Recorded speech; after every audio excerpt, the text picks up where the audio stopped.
안녕하세요. DMV 인정원의 문홍식 심사원입니다.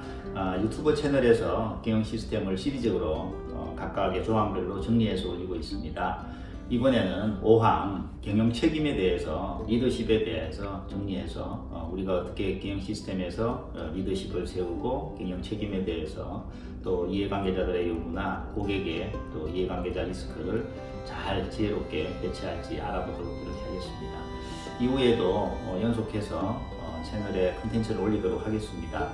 구독해 주시고 좋아요 클릭해 주시고 또 우리 고객사들의 많은 전 직원들이 유튜브 채널을 구독하셔서 바로 실시간으로 채널이 잘 운영될 수 있도록 도와주시면 감사하겠습니다. 감사합니다.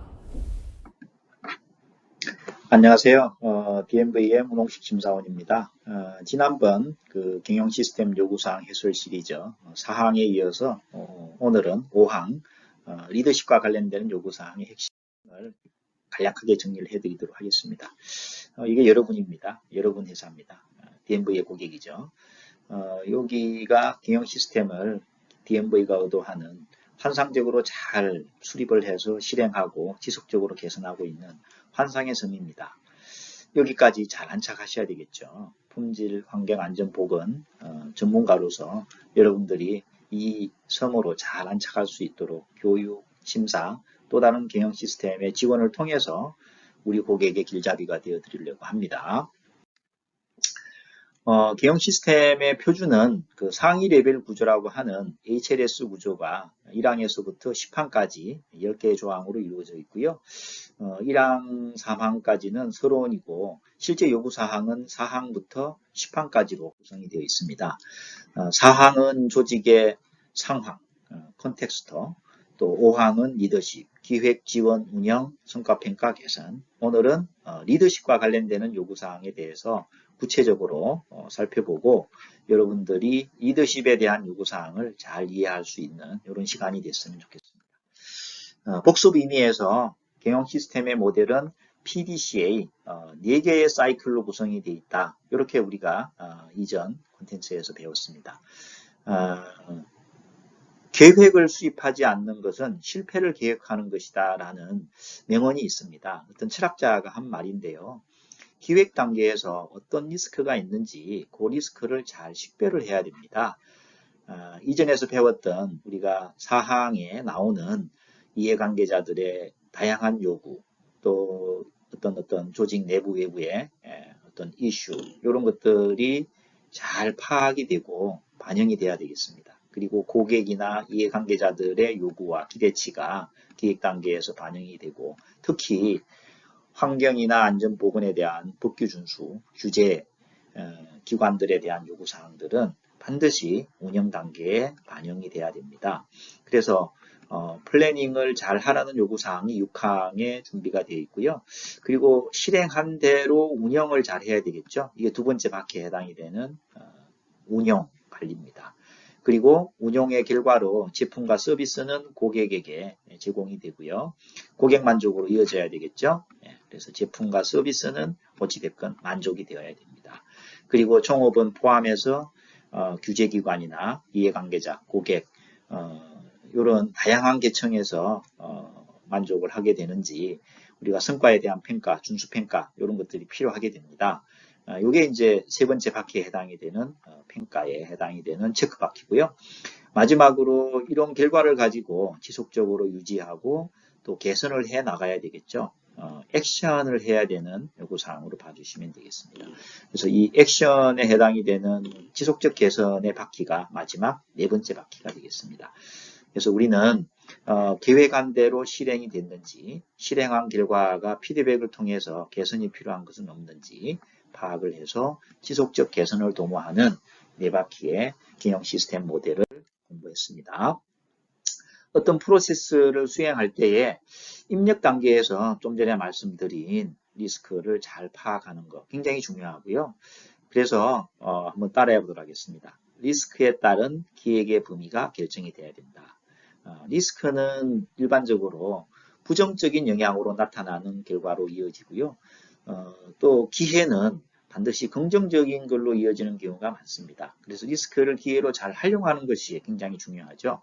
제품과 서비스에 관련되는 품질에 대한 리스크, 환경이나 안전 보건, 법규 이런 경영 시스템과 관련되는 또 리스크 기회가 있습니다. 이런 리스크와 기회가 실행 단계에서 잘 반영이 되어야 아웃풋 단계에서 연결되는 프로세스, 또 얻어된 최종 결과물이 이해관계자, 고객 만족으로, 법규 규제 만족으로 이어집니다. 그리고 최종적으로는 성과가 이어져야 되겠죠. 성과에 대한 체크도 중요한 사항입니다. 어떤 단일 프로세스 내에서 PDCA 접근도 굉장히 중요한 PDCA 사이클 방법론 중에 하나입니다. 좀 더 구체적으로는 이 숫자가 우리가 공부해야 되는 ISO 요구사항에 해당이 되는 조항 번호입니다. 좀 전에 말씀드린 대로 조직 상황, 기획 단계에서 또 내외부의 상황, 기획 단계에서 반영이 되고 또 근로자나 이해관계자의 요구도 기획 단계에서 반영이 돼서 실행으로 운영이 되고요. 또 운영을 할 때에는 지원이 필요하겠죠. 지원에 대한 적절한 지원을 받아서 성과를 평가하게 되고요. 그리고 또 성과 평가 결과는 개선을 결정할 때에는 경영 시스템에 얻어된 결과가 달성이 되었는지 품질 환경 안전 보건의 지속적인 개선 측면에서 특히 법적 규제 요구사항, 이해관계자의 요구, 그리고 또 지속적으로 목표 대비 미달되는 거라든지 또 경쟁 회사하고의 비교라든지 얻어한 결과가 아웃풋으로 나왔는지 반드시 확인을 하시고 개선이 필요한 아이템을 끄집어내셔야 됩니다. 그래서 크게 바퀴를 구성이 어떻게 되어 있는지 살펴보면 플랜 시작 바퀴부터 시작을 해서 그 다음에 실행에 대한 두 바퀴를 돌리고 또 체크의 평가 바퀴를 돌리고 마지막으로 개선의 액트 바퀴를 굴려서 PDCA 바퀴가 이렇게 계속 순환되는 또 개선의 결과는 또 액션의 결과는 플랜 단계에서 반영이 되도록 네 바퀴가 돌아가야 된다. 자, 오늘 5항과 관련해서 세부적인 내용들을 좀 살펴보도록 하겠습니다. 구체적인 설명을 다 드릴 수는 없지만 간단하게 한 5분, 10분 정도에서 정리를 해드리도록 하겠습니다. 그래서 우리는 지금 플랜 단계와 해당이 되는 5항 리더십에서부터 근로자 참여 협의에 대한 요구사항을 살펴보겠습니다. IS 9001, 또 14001, 45001 요구사항이 있는데요. IS 9001과 14000, 45001의 공통점은 5항의 주어는 전부 다 최고 경영자로 되어 있다는 겁니다. 최고 경영자, 또 최고 경영진이 품질에 대해서, 환경에 대해서, 안전보건에 대해서 책임의식을 갖고 리더십을 가지고 오지 표명을 명확하게 해야 된다는 겁니다. 안전보건은 하나 더 근로자 참여까지 이끌어내야 된다는 요구사항입니다. 그래서 품질과 관련해서 오지 표명을 할 때 A에서부터 F까지의 요구사항이 있고요. 또 환경도 환경에 대한 목표에서부터 ISO 14001 요구사항이 잘 준수가 되어서 환경경영 시스템이 그 의도한 결과를 달성하는 데 보장이 될 수 있도록 오지 표명을 명확하게 해야 되고 안전보건도 마찬가지입니다. 건강한 작업장에 대한 활동이 잘 제공이 되고 또 상해나 건강상의 장애 예방을 위한 전반적인 책임과 책무가 안전보건 방침에서부터 안전보건 요구사항이 회사의 실제 업무 프로세스와 연결이 돼서 보장이 될 수 있도록 최고 경영자가 리더십과 의지 또 근로자 참여에 대한 부분까지 이끌어낼 수 있어야 된다는 내용으로 주어가 뭐라고 했죠? 이 모든 것은 최고 경영자의 책임사항이다. 이렇게 보시면 되겠습니다. 그래서 품질, 환경, 안전보건에 대한 최고 경영자의 역할과 책임이 중요하다는 것을 얘기해주고 있습니다. 정리하겠습니다. 최고 경영자와 근로자 참여를 통해서 리더십을 확보할 수 있어야 된다. 그리고 이제 품질과 환경, 안전보건 경영 시스템 요구사항을 보면 이어서 어떤 의도한 결과, 또 지속적 개선에 대한 촉진, 또 근로자의 협의 참여, 특히 안전보건과 관련해서는 협의와 참여에 대해서 나중에 설명을 좀 드리겠습니다만은 협의는 어떤 의견을 구하는 것이고요. 참여는 의사결정권을 주는 겁니다. 굉장히 중요한 거죠. 그래서 안전보건에 대한 위원회가 수립이 되고 또 어떤 의사결정을 하는 과정에서 근로자에 대한 참여를 반드시 이끌어내야 된다는 요구사항으로 봐주시면 되겠습니다. 앞서도 말씀드렸지만 5항의 핵심은 최고 경영자가 근로자의 참여를 통해서 반드시 리더십을 확보해야 된다. 그렇게 이해하시고 ISO 9001과 관련해서는 하나 더 고객 중시에 대한 요구사항이 있는데요. 세 가지 제품과 서비스와 관련되는 법적 규제 요구사항을 반드시 결정하고 충족될 수 있도록 해야 된다. 그 다음에 두 번째는 제품과 서비스가 요구사항에 적합해야 된다. 그래서 고객 만족을 높일 수 있어야 된다. 여기에 관련되는 리스크와 기회가 반드시 결정이 되고 처리가 된다. 그리고 마지막으로 고객 만족에 대한 증진이 지속적으로 잘 유지가 돼야 된다는 최고 경영자의 의지 표명이 반드시 있어야 된다는 내용입니다.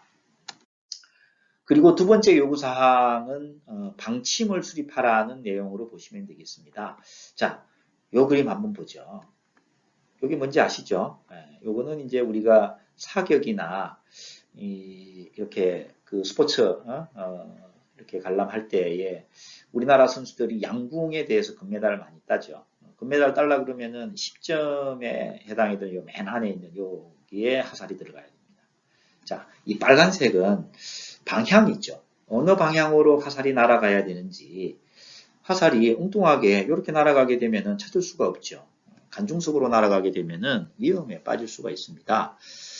목표에 해당이 되는 게 관역이고 화살에 해당이 되는 게 방침이다. 이렇게 이해하시면 좋겠습니다. 의도된 방향으로 전략적으로 품질과 환경과 안전보건에 대해서 나가고자 하는 방향을 설정을 하라는 겁니다. 그거를 경영 시스템에서는 방침이라고 합니다. 그래서 품질에 대한 방침을 수립할 때에 이런 요구사항이 충족이 돼야 되고 또 환경에 대한 요구사항에 대한 방침을 수립할 때에도 이런 요구사항이 반영이 돼야 되고 안전에 대한 보건에 대한 방침을 수립할 때에도 반드시 밑에 나와 있는 이런 요구사항 특히 안전보건과 관련해서는 환경과 관련해서는 법적 요구사항에 대한 내용이 들어가 있습니다. 법적 요구사항 또 기타 요구사항 이런 어떤 그 충족에 대해서 최고 경영자가 반드시 의지 표명을 해서 법규 준수가 이루어져야 되고 또 근로자에 대한 대표 또 근로자 관리자가 아닌 근로자가 협의 참여 이런 것들을 정확하게 최고 경영자가 반드시 방침에다가 반영을 해서 의지를 표명할 수 있어야 된다는 내용으로 보시면 되겠습니다. 그리고 여기서 중요한 거는 이제 반드시 품질, 환경, 안전, 보건 방침은 문서화된 정보로 유지가 돼야 된다는 내용입니다. 그리고 방침은 조직 내에서 전 직원들이 이해관계자가 알 수 있도록 홈페이지나 또 교육이나 훈련이나 어떤 정보 자료나 이런 거를 통해서 의사소통이 되어야 된다. 이렇게 보시면 되고요. 그리고 세 번째 요구사항은 조직의 역할, 책임, 권한에 대한 부분입니다. 심사를 하다 보면 권한이 빠져 있는 경우가 상당히 많습니다. 권한은 한번 따라해 보도록 하겠습니다. 권한은 이사결정권이다. 자, 이사결정권을 누가 지고 있느냐? 이게 굉장히 중요한 거죠. 많은 회사들이 이 일을 해야 된다, 저 일을 해야 된다, 이 일을 했을 때 어떤 책임, 이 일을 못했을 때의 책임, 굉장히 어깨가 한두 개가 아닙니다. 정말 어깨가 이렇게 너무 역할과 책임을 많이 맡아서 이렇게 이제 골절이 일어날 정도로 많은 일을 하고 계신데 정작 중요한 권한은 부여가 안 돼 있고 대부분의 권한은 최고 경영자가 갖고 있는 경우가 이런 회사 조직들을 많이 보게 됩니다. 그런데 또 그런 최고 경영자는 그 권한을 행사할 때 직접적으로 참여를 하냐? 회사에 안 나오는 최고 경영자도 많거든요. 그래서 시스템 표준이 잘 운영이 안 되는 이런 잘못된 사례들도 꽤 많이 있습니다. 자, 여기서 중요한 게 몇 가지가 있습니다. 품질과 관련해서 ISO 9001 요구사항에서는 ISO 9001의 요구사항이 충족돼야 된다는 것에 대한 보장에서부터 또 품질 경영 시스템이 온전하게 잘 유지가 될 수 있도록 최고 경영자가 반드시 어떤 권한을 갖고 있는 사람을 지명을 해서 그 권한을 부여를 해서 어떤 권한을 가지고 품질에 대한 이런 이임받은 일을 명확하게 할 수 있도록 이거를 우리는 이전에 경영 대리인이라고 했는데 이 대리인이라는 용어는 이제 없어졌습니다. 그렇지만 대리인 역할을 할 수 있는 사람을 반드시 지명을 해서 그 사람에게 권한을 부여하고 그 권한이 행사가 될 수 있도록 분위기를 만들어줘야 된다는 내용으로 보시면 되고요. 환경하고 안전보건도 마찬가지입니다. 환경안전에 대한 성과도 보고받아야 되고 환경안전 경영 시스템에 대해서 ISO 14001, 45001 표준이 잘 실행된다는 것에 대한 보장을 해야 되기 때문에 최고 경영자가 많은 일들이 있어서 실제 품질, 환경, 안전, 보건과 관련되는 시스템에 대한 권한을 이렇게 좀 부여해 달라는 내용으로 보시면 되겠습니다. 경주 부여가 아니고요. 권한에 대해서 우리가 이렇게 위임한다 그러죠. 그래서 empowerment, 권한을 내려놓고 이 권한을 행사할 수 있는 사람, 품질보정부서장, 또 환경안전부서의 팀장, 또 그 위에 임원이 있으면 그 담당 임원, 이런 어떤 권한을 행사할 수 있는 사람을 조직 내에서 선정을 해서 이 사람에 대해서 책임과 함께 권한을 반드시 부여하라는 내용으로 보시면 되겠습니다. 핵심은 권한이 부여가 안 된다는 겁니다. 또 부여된 권한이 행사가 안 된다는 겁니다. 이 내용들을 여러분들이 잘 이해를 하시고 심사 때 대응하시고 회사 내에서도 잘 활용하시면 굉장히 좋겠습니다. 안전보건도 굉장히 중요한데 안전보건은 이제 근로자에 대한 내용이 하나 더 들어가 있습니다. 그래서 근로자에 대한 책임 사항들도 굉장히 중요하기 때문에 여러 계층 중에서 근로자는 자신들이 관리하는 안전보건 경영 시스템 측면에서 책임을 져야 되고 또 이러한 책임 사항들이 명확하게 참여 또 협의 이런 걸 통해서 이루어질 수 있도록 반드시 최고 경영자는 안전보건에 대한 성과뿐만이 아니라 45001의 요구사항이 ISO 표준이 잘 부합하게 적합하게 보장될 수 있도록 어떤 권한을 갖는 사람을 반드시 부여를 해야 된다. 그래서 요거는 안전보건의 부서장이나 담당 임원으로 이렇게 권한을 부여해 주는 것을 권장을 드립니다. 자, 정리하겠습니다. 회사의 조직도라든지 직무기술서라든지 또 다른 업무 분장표라든지 이런 것들을 잘 한번 들여다보시고 여기에 권한에 대한 부분이 명확하게 파악이 되어 있는지 이 권한은 요거를 얘기하는 겁니다. 여기에 제가 A, B, C라고 이렇게 나와 있는 이런 요구사항들은 반드시 권한을 부여하라는 ISO 9001, 14001, 45001의 요구사항입니다. 자, 45001에서는 하나 더 요구사항이 있습니다. 근로자의 협의, 참여에 대한 요구사항인데요. 안전보건 경영 시스템을 개발하고 기획하고 실행하고 평가하고 개선하는 이 네 가지의 바퀴를 잘 돌리기 위해서는 여러 가지 필요한 것들이 있지만 반드시 근로자, 또 근로자 대표가 있는 경우에는 이런 근로자 대표와 협의와 참여를 이끌어낼 수 있는 회사의 프로세스를 수립을 하고 실행을 하고 유지를 해야 된다. 이렇게 여러분들이 아셔야 됩니다. 여기서 수립은 집을 짓는다. 이렇게 생각하시면 됩니다. 자, 집이 있어야지 거기서 살 거 아닙니까? 그래서 무슨 집?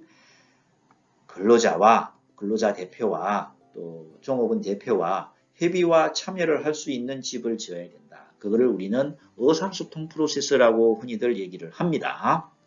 그래서 수립을 해놓고 실행하고 그 절차에 따라서 실행한 결과를 지속적으로 PDCA 사이클을 돌리면서 유지하셔야 된다는 내용으로 보시면 되고요.